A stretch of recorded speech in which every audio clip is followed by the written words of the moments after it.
तो बहुत है, प्यार जताते तो बहुत हैं, पर निभाता देखा है कोई। जान दे दूंगा तुम पर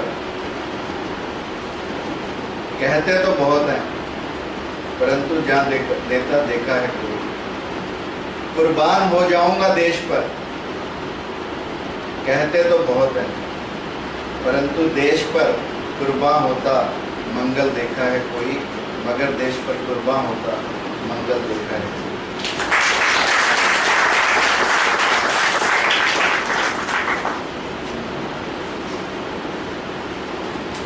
किसी ने पूछा,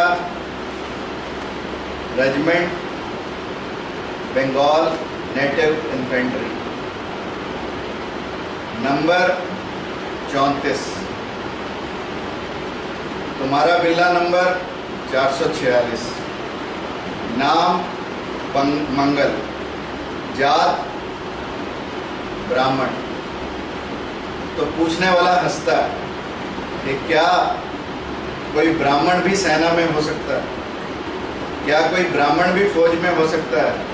ब्राह्मणों का काम तो हाथ देखना, रेखाएं देखना, पत्रे पढ़ना और पूजा पाठ कराना। परंतु मंगल ने जवाब दिया, गरीबी और मजबूरी व्यक्ति से कुछ भी करवा सकती है। गरीबी और बेरोजगारी में पला एक नौजवान अंग्रेजों की फौज में भर्ती होने के लिए मजबूर हो जाता है। और कितनी तनख्वाह पर? 7 रुपए महीना, और उसमें से भी 2 रुपए महीना रिश्वत अंग्रेज अफसर को जानी। यानी हम देश में आज करप्शन की बात करते हैं, but who brought corruption into India? 7 रुपए की तनख्वाह में से 2 रुपए कमीशन देने को मजबूर था मंगल। परंतु माँ बाप को कुछ पैसे भेजने थे, इसलिए नौकरी करने को मजबूर था मंगल। और इसी रोष से मंगल अपनी रेजिमेंट में कार्य करता रहा। जब तक एक नट और नटनी उनकी रेजिमेंट में नहीं आए। तब एक नट और नटनी जब उनकी रेजिमेंट में आए और उन्होंने गाना गाया, काले लाल मुंह के बंदरों ने, लाल मुंह के बंदर मतलब अंग्रेज, लाल मुंह के बांदरों ने उजाड़ दिया है सारा बाग। कोई कैसे नाचे और कोई कैसे गाए राग।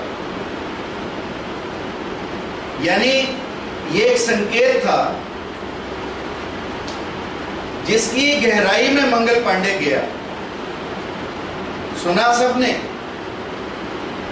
परंतु ग्रहण किया मंगल पांडे ने। और मंगल पांडे उस नट और नटनी के पीछे पीछे कलकत्ता शहर में गया और उनसे इन संकेत का मतलब पूछा। तब उस नट और नटनी ने पहले तो सोचा कि शायद अंग्रेजों का कोई खुफिया या जासूस ना हो, परंतु जब उन्हें तसल्ली हो गई तो उस नट और नटनी ने इसका भेद बताया। उन्होंने कहा कि हम संदेशवाहक हैं, हम क्रांतिकारी हैं, हम जगह जगह पर जाकर इस नृत्य के माध्यम से लोगों को जगा रहे हैं और हमारा उद्देश्य अंग्रेजों को इस देश से भगाना है। और क्यों भगाना है? क्योंकि उन दिनों में लॉर्ड डलहौजी था जिसकी हड़पने और विलय की नीति, हड़पना और विलय करना बहाने बनाकर,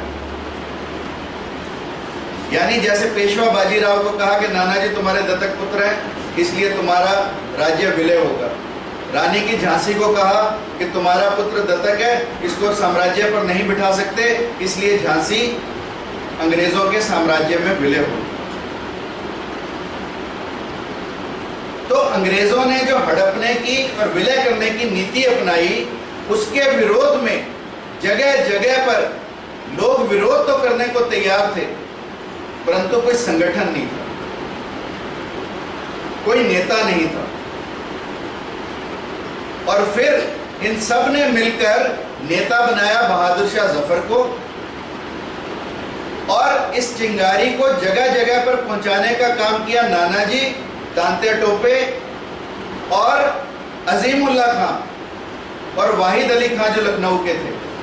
इन सब ने मिलकर इस चिंगारी को जगह जगह पर, यानी कलकत्ता, जहां बैरकपुर कलकत्ता में ही है, कलकत्ता से लेकर पेशावर तक और लखनऊ से लेकर सतारा तक। और माध्यम क्या बना? एक तो ये नट नटनी इस तरह के नृत्य करते, कई नट नटनी थे। I am giving you one example, but there were so many who were giving indirect messages to the public. Now after some time, जब मंगल पांडे ने ये पूछा कि आगे हमें कैसे आदेश मिलेंगे, उन्होंने कहा तुम्हारी रेजिमेंट में अपने आप कोई आ जाएगा जो संदेश देगा। तो उस रेजिमेंट में एक साधु महात्मा आए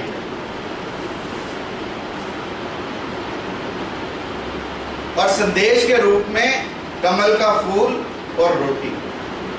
ये 1857 की क्रांति के संदेशवाहक थे। कमल का फूल और रोटी।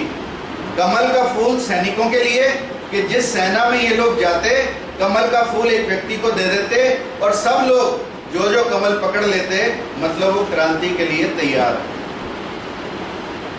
और रोटी गांव के चौकीदार को, एक गांव में रोटियां बनाते और अगले गांव के चौकीदार को दे आते। चौकीदार उसमें से 2-4 रोटियां खा लेता और बाकी हर घर में रोटी बांट आता। जिस जिस घर में रोटी पहुंच जाती, मतलब वो लोग भी 1857 के विद्रोह में शामिल होने के लिए तैयार। Today we have mobile, today we have internet, today we have lot many means of communications. But that was the mean of communications in 1857.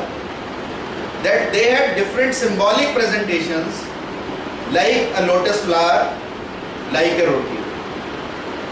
So that was rotated throughout, and the date was fixed, 31st May 1857. But prior to that, उससे पहले ही जो कारतूस का खोल मुंह से काटा जाना था, उस कारतूस पर गाय और सुअर की चर्बी, उसी गाय is worshipped by Hindus and suars are worshipped by Muslims. So ये बात फैला दी गई कि गाय और सुअर की चर्बी चढ़ी है इन खोलों के ऊपर। और जब अंग्रेजों को ये सेंस हुआ कि असंतोष बढ़ रहा है, तो उन्होंने ये बात फैलाई कि नहीं, इसमें तो मधुमक्खी के छत्ते की है, इसमें तो किसी और चीज की चर्बी है, बट गाय और सुअर की नहीं है। But then somebody from the Dumdum infantry itself, जहां पर ये कारतूस बनते थे, he came to Barrackpore and he told everyone there, जो भी वहां सैनिक थे, कि मैंने अपनी आंखों से गायों की चर्बी और सुअर की चर्बी इन खोलों पर चढ़ते देखी। अब कोई संदेह की जगह नहीं। तब सैनिक जगह जगह पर विद्रोह के लिए तैयार हो। परंतु 28 मार्च के दिन ये कारतूस पहली दफा बैरकपुर छावनी में प्रयोग लाए जाने। अब या तो सैनिक इसे प्रयोग करें, अंग्रेजों ने कहा, और या तुम्हें रंगून भेज दिया जाएगा। Rangoon is in Burma, capital of Burma. उन दिनों रंगून में काली जेल बोलते थे, रंगून में भेज दिया जाता। देश निकाला जिसको देना हो उसको रंगून में भेज दो। अब जो भारतीय लोग थे, ये रंगून को जाना अपने धर्म को भ्रष्ट होना समझते। अब रंगून जाए तो भी धर्म भ्रष्ट, गाय की चर्बी के कारतूस काटे तो भी धर्म भ्रष्ट। तो उन्होंने सोचा कि जब धर्म को भ्रष्ट होना है, या धर्म के लिए हमें जीना या मरना है तो रंगून जाकर क्यों, why not in our own country. तो उन्होंने फैसला किया कि हम विद्रोह करेंगे। परंतु जब विद्रोह का समय आया तो इस रेजिमेंट में से अकेला मंगल पांडे आगे बंदूक लेकर तैयार हुए और ललकारा सभी सैनिकों को, परंतु कोई आगे नहीं आया। He was the single fellow, lone fellow, calling upon everyone that come along, we should fight for our country and religion. But nobody came forward. Then this person, Sergeant Bagh came. पहले इसने बाघ को मारा, बाघ को नीचे लटा लिया। जैसे ही बाघ की गर्दन काटने लगा, इतने में ह्यूसन आ गया। ह्यूसन ने उसकी तलवार उठाई और फिर ह्यूसन और मंगल पांडे का युद्ध हुआ। ह्यूसन हारने को ही था, इतने में हेयर से आ गया। अब आप सोचो कि एक व्यक्ति के पास सिर्फ एक बंदूक हो और बाकी घोड़े पर सवार, तोपें लेकर इतने अंग्रेज और भारतीय सैनिक उनके साथ हैं।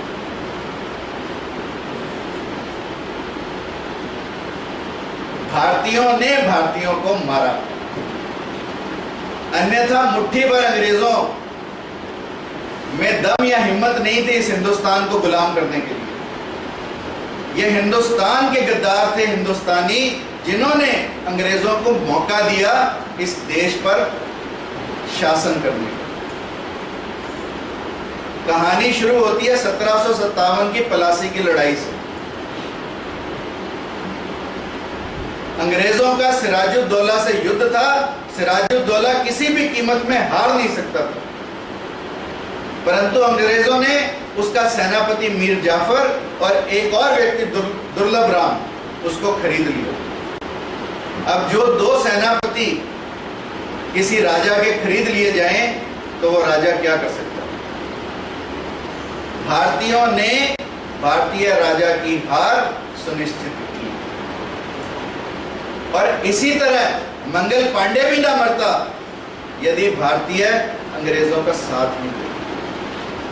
जब मंगल पांडे को जकड़ लिया गया, मंगल पांडे कभी नहीं चाहता था। अब दो बातें थी उसके मन में, या तो आत्मसमर्पण करे, मुकदमा चले, फांसी निश्चित हो, परंतु उसमें डर कि अंग्रेज शायद कुछ उगलवा न लें उसके साथियों के बारे में, और दूसरा ये कि क्यों अंग्रेजों की जेल काटी, अपने आप को गोली मार। अब इन दोनों विचारों में से मंगल पांडे ने अपने आप को गोली मारने का विचार ज्यादा अच्छा समझा और मंगल पांडे ने स्वयं को गोली मार दी, परंतु मंगल पांडे मरा नहीं। घायल मंगल को अंग्रेजों ने गिरफ्तार कर लिया, थोड़ा बहुत इलाज कराया, मुकदमा चला दिया। The only of its kind to be decided in 10 days. 10 दिनों में मुकदमे का फैसला।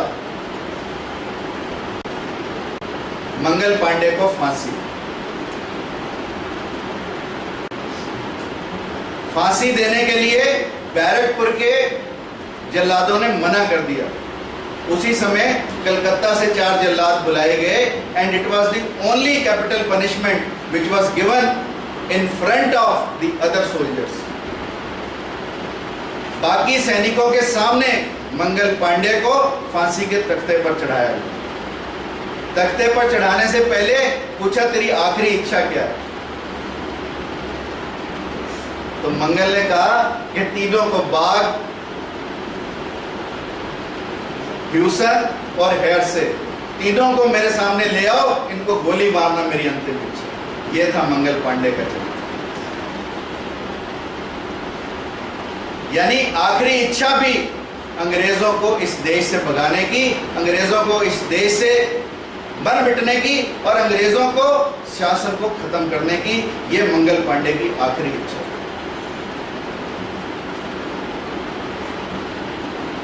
और हमारी अंतिम इच्छा क्या होती है? आज जाकर सब अपनी अंतिम इच्छा लिखना है। What would be my last wish? that will tell you the summary of your life. So Mangal Pandey, of course, as we say today, was the first freedom fighter of 1857. But 1857 fail हुआ because it was preempted. 1, 2, it was not properly organized, and 3, there were hardly any ammunition to fight with the Britishers. So all factors combined together, 1857, people say कि क्रांति सफल नहीं हुई, but ऐसा नहीं होता। क्रांतियां कभी समाप्त नहीं होती। क्रांति अपनी बीज बो जाती है, अपनी चिंगारी छोड़ जाती है। 1857 भले ही एक संगठित क्रांति के रूप में असफल रहा हो, परंतु 1857 ने जो चिंगारी जलाई वो 1947 में आकर पूर्ण हुई और भारत आज़ाद हुआ। और आज़ाद भारत में हम लोगों का क्या दायित्व है, ये question for introspection. Thank you very much.